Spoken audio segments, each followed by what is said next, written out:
காவிரியின் குறுக்கே மேகதாதுவில் கர்நாடக அரசு அணை கட்ட முயற்சிப்பதை தடுக்காத மத்திய மாநில அரசுகளை கண்டித்து தஞ்சையில் நடைபெறும் ஆர்ப்பாட்டத்தில் அதிமுக பொதுச் செயலாளர் எடப்பாடி பழனிசாமி பேசி வருகிறார். அதன் காட்சிகளை நேரடியில் பார்க்கலாம். சகோதரர் திரு துரை செந்தில் அவர்களே, கழக அமைப்பு செயலாளர் சகோதரர் திரு காந்தி அவர்களே, தஞ்சாவூர் மாநகர கழக செயலாளர் அறிவிச்சாளர் திரு என் சரவணன் அவர்களே,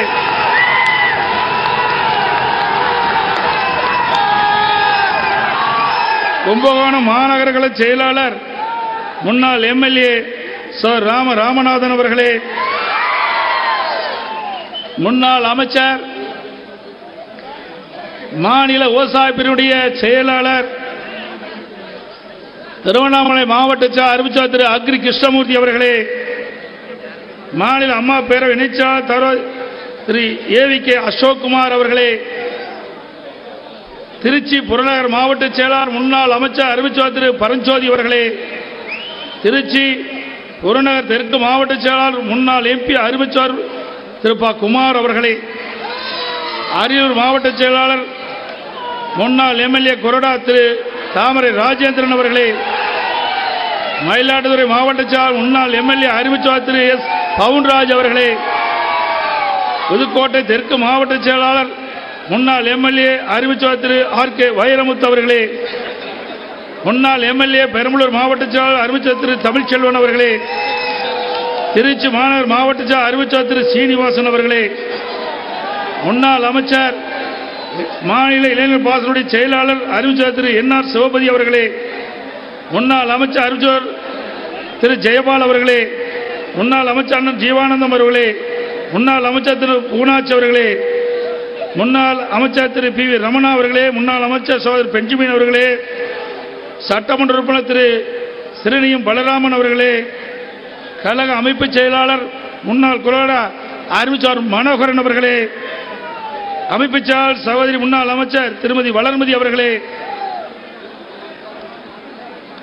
மற்றும் இந்த நிகழ்ச்சியிலே பங்குபட்டு சிறப்பித்துக் கொண்டிருக்கின்ற கழக அமைப்பு செயலாளர்கள் திரு வரகூர் அருணாசலம் அவர்களே, திரு ரத்தினவேல் அவர்களே, திருமதி எஸ் வளர்மதி அவர்களே, சிவா ராஜமாணிக் அவர்களே, திரு ஆசமணி அவர்களே, டாக்டர் கோபால் முன்னாள் எம்பி அவர்களே, மற்றும் நிகழ்ச்சியிலே பங்குபட்டுகின்ற கழக கொள்கை பிறப்பு துணை செயலாளர் திரு துரை திருநானம் அவர்களே, திரு இளவரசன் முன்னாள் எம்பி அவர்களே, சந்திரசேகர் முன்னாள் எம்எல்ஏ அவர்களே, முன்னாள் எம்எல்ஏக்கள் திரு எஸ் வி திருநான சம்பந்தம் அவர்களே, திரு ராம்குமார் அவர்களே, திரு இளமதி சுப்பிரமணியன் அவர்களே, திரு தவமணி அவர்களே, திரு பாரதி அவர்களே, திரு ராதாகிருஷ்ணன் அவர்களே, திருமதி சக்தி அவர்களே, திரு நடராஜன் அவர்களே, திரு ரங்கராஜன் அவர்களே, ரங்கநாதன் அவர்களே, திருமதி பரமேஸ்வரி அவர்களே, திருமதி இந்திரா காந்தி அவர்களே, திரு தில்லை எஸ் சூரிய பிரகாஷ் மாவட்ட எம்ஜிஆர் செயலாளர் அவர்களே, மற்றும் இந்த சிறப்பான நிகழ்ச்சியில் கலந்து கொண்டு சிறப்பித்துக் கொண்டிருக்கின்ற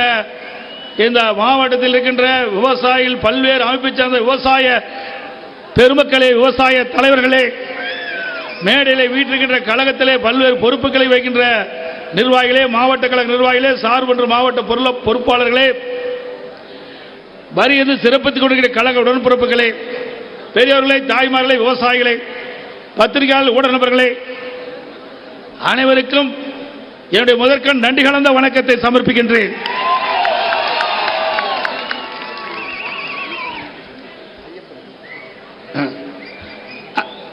அறிவு சகோதரர் பேரவை மாவட்ட ஐயப்பன் அவர்களே, பெயர் விட்டு போயிருந்தாலும் பொறுத்தருள வேண்டும் என்று அன்போடு நேரத்தில் கேட்டுக்கிறேன். நிறைய மேடையில் இருக்கிறாங்க, எங்கிட்ட இருக்கிற ஒரு ரெண்டு பக்கம்தான் பெயர் இருக்குது பட்டியல்.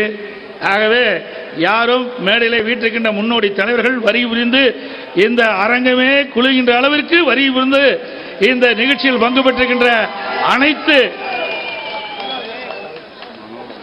முன்னாள் மேயர் சாவித்திரி அவர்களே சொல்லியாச்சு.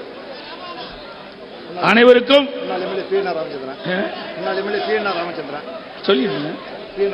முன்னாள் எம்எல்ஏ பி.என்.ஆர். ராமச்சந்திரன் அவர்களே, மலையா அவர்களே, முன்னாள் எம்எல்ஏ நிறைய இருக்கிறாங்க. நம்ம கூட்டம் பெரிய கூட்டம்.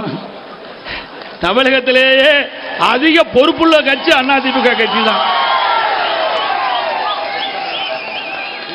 இன்றைக்கு அனைத்து இந்திய அண்ணா திராவிட முன்னேற்ற கழகத்தின் சார்பாக இந்த விடியா திமுக அரசையும் மத்திய அரசையும் கண்டித்து நடைபெறுகின்ற கண்டன ஆர்ப்பாட்டம். இன்றைக்கு இந்த டெல்டா மாவட்டம் என்று சொன்னாலே பொன் விளைகின்ற பூமி.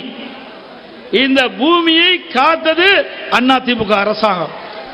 எனக்கு முன்னாலே சகோதரர் காமராஜர் அவர்கள் குறிப்பிட்டதை போல இன்றைக்கு ஸ்டாலின் அவர்கள் அமைச்சராக இருந்த பொழுது, திமுக ஆட்சி செய்த பொழுது மீத்தேன் ஈத்தேன் இந்த பகுதியில் எடுப்பதற்கு புரிந்துணர்வு ஒப்பந்தம் போட்டது இன்றைய முதலமைச்சர் முன்னிலையில் தான் எண்ணி பார்க்க வேண்டும். ஆக அப்படி புரிந்துணர்வு ஒப்பந்தம் போட்டு விவசாயிகள் அச்சத்திலே உறைந்து போயிருந்தார்கள். பொன் விளைகின்ற பூமி பறிபோய்விடுமோ என்ற அச்சத்தில் இருந்தார்கள். மேடையிலே வீட்டிருக்கின்ற விவசாய சங்க தலைவர்கள், எங்களுடைய முன்னாள் அமைச்சர்கள், சட்டமன்ற உறுப்பினர்கள், கழக நிர்வாகிகள், ஒட்டுமொத்த விவசாயிகளும் ஏக்கத்தோடு இருந்த நிலை. அவர்கள் கோரிக்கை வைத்தார்கள். அம்மாவுடைய அரசு இருக்கின்ற பொழுது, நான் முதலமைச்சர் இருக்கின்ற பொழுது, இந்த விடியா திமுக முதலமைச்சர் திமுக ஆட்சி இருக்கின்ற காலகட்டத்திலே மீத்தேன் ஈத்தேன் இந்த மண்ணிலே அதை எடுப்பதற்கு அனுமதி கொடுத்தார்கள். அதை தடுத்து நிறுத்த வேண்டும். இன்றைக்கு மத்திய அரசாங்கம் இன்றைக்கு மீத்தேன் ஈத்தேன் எடுப்பதற்கு இன்றைக்கு தனியாருக்கு தாரை வார்க்கக்கூடிய சூழ்நிலை இருக்கின்ற பொழுது எல்லா பகுதியிலும் போராட்டம் நடத்தினார்கள். புதுக்கோட்டையில் தொடர்ந்து போராட்டம், ஹைட்ரோ கார்பனுக்காக. அதே போல இன்றைக்கு டெல்டா மாவட்டத்தில் பல்வேறு இடங்களில் விவசாய மக்கள் தன்னுடைய நிலம் பறிபோய்விடுமே என்ற ஒரு அச்சத்தின் அடிப்படையிலே தொடர் போராட்டம் நடத்தி கொண்டிருந்தார்கள். அந்த விவசாயிகள் வயிற்றில் பால் வாக்கின்ற விதமாக, அவருடைய அச்சத்தை போக்குகின்ற விதமாக அம்மாவுடைய அரசு, நான் முதலமைச்சர் இருந்த காலகட்டத்திலே நானும் ஒரு விவசாயி என்ற ஒரு நிலைப்பாட்டிலே இருந்தேன். அந்த நிலையிலே இருந்து வாக்கின்ற பொழுது எனக்கு ஒரு நிலம் இந்த டெல்டாவிலே இருந்தால், பறிபோனால் எப்படி என் உள்ளம் துடிக்கும் என்பதை எண்ணி பார்த்தேன். அந்த துடிப்பின் மூலமாக ஒவ்வொரு விவசாயிக்கும் இப்படித்தான் துடிப்பு இருக்கும் என்று எண்ணி அத்தனை பேர் துடிப்பையும் அனைத்து இந்திய அண்ணா திராவிட முன்னேற்ற கழக அரசு, அம்மாவுடைய அரசு தீர்தூக்கி பார்த்து ஒரு நிலையான சட்டத்தை கொண்டு வந்து அமல்படுத்தினோம். பாதுகாக்கப்பட்ட வேளாண் மண்டலம், பாதுகாக்கப்பட்ட வேளாண் மண்டலம். நீ எவரோ இன்றைக்கு ஹைட்ரோ கார்பனோ மீத்தேன் ஈத்தேன் எடுக்க முடியாது. அதுக்கு முற்றுப்புள்ளி வச்சாச்சு. அதை சாதித்த அரசாங்கம் அண்ணா திமுக அரசாங்கம். சீர்தூக்கி பாருங்கள். அனைத்து இந்திய அண்ணா திராவிட முன்னேற்ற கழகம் விவசாயிகளுக்காக எப்பொழுதும் குரல் கொடுத்துக் கொண்டு இருக்கணும். மேகதாது அணை கட்ட முயற்சிக்கும் கர்நாடக அரசை கண்டித்து அதை தடுக்க தவிர்த்ததாக தமிழக அரசை கண்டித்தும் அதிமுக சார்பில் கண்டன ஆர்ப்பாட்டம் நடைபெற்று வருகிறது. இதில் எடப்பாடி பழனிசாமி உரையாற்றிய காட்சிகளை பார்த்தோம். விவரங்களை அடுத்தடுத்து வரும் செய்திகளில் பார்க்கலாம்.